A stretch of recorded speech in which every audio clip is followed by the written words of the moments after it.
Kabi-kabilang hakbang at pinatupad ng pamahalaan bilang tugon sa naging malaking hamon sa presyo ng mga produktong petrolyo dulot ng tensyon sa gitnang silangan. Nagsimula nitong unang bahagi ng taon mula sa pagtitipid sa enerhiya ng mga tanggapan ng gobyerno hanggang sa pag-abot ng mga ayuda para sa transport sector. Yan ang ulat ni Elijah Canla.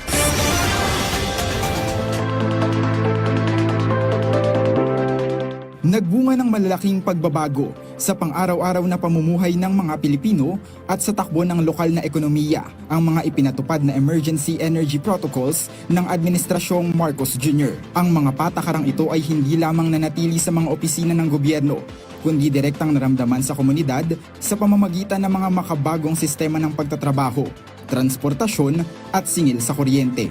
To all government offices to find ways to be more, to save on energy. That applies, ito, panawagan ko na rin ito sa taong bayan. Maghanap tayo ng paraan upang mabawasan ang ating paggamit ng lahat ng mga sources of energy natin. Noong unang quarter ng taon, ipinatupad ang mandatoryong bawas konsumo sa ilalim ng Government Energy Management Program o GEMP na nagtulak sa mga ahensya na magpatupad ng strict thermostat setting na hindi bababa sa 24 degrees Celsius.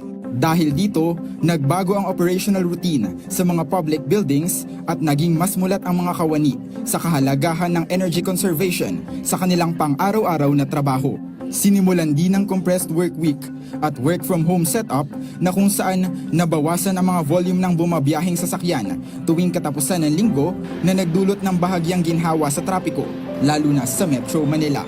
Simula sa Lunes, ika-9 ng Marso, pansamantala nating ipapatupad ang 4-day work week sa ilang tanggapan ng ehekutibo. Hindi kabilang dito ang mga nagbibigay ng emergency o pangunahing serbisyo gaya ng mga pulis, bumbero at mga tanggapan na nagbibigay ng frontline services sa publiko. Bukod pa rito, inaatasan ko ang lahat ng ahensya ng ating pamahalaan na magtipid at magbawas ng 10 hanggang 20% sa konsumo ng kuryente at gastos sa petrolyo.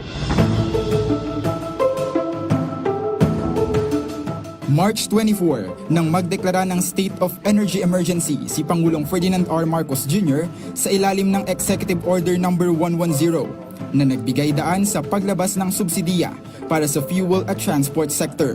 Ito ay sa ilalim ng Unified Package for Livelihoods, Industry, Food and Transport o UPLIFT program.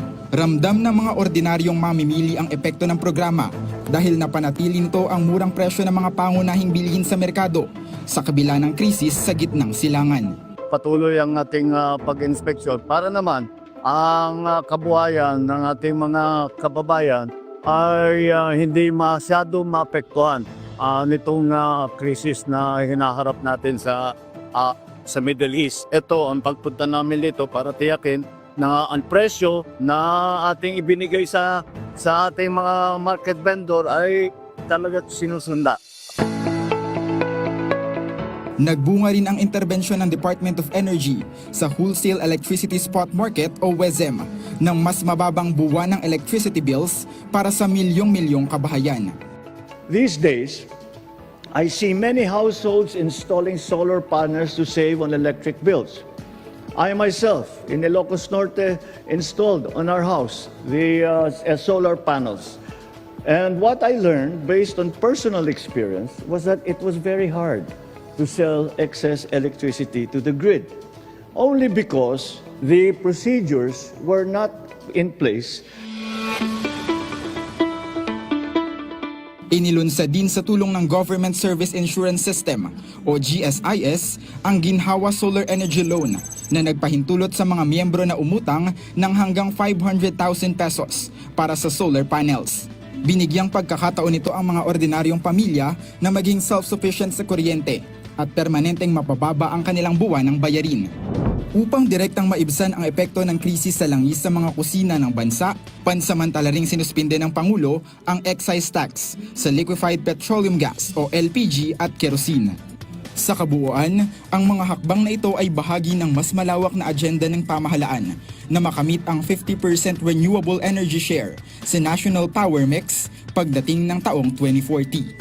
Sa pagharap ni Pangulong Marcos Jr. sa kanyang ikalimang SONA ngayong Hulyo, tampok niya ang mga proyektong ito bilang isang permanenteng legasiya para sa seguridad ng sektor ng enerhiya. Sa huling 2 taon ng kanyang administrasyon, sapat nga ba ang mga dambuhalang infrastrukturang ito upang ang pangarap niyang liwanag para sa sambayan ng Pilipino ay hindi basta mapundi at maiwan na lang bilang isang anino? Elijah Canlas para sa Bayan.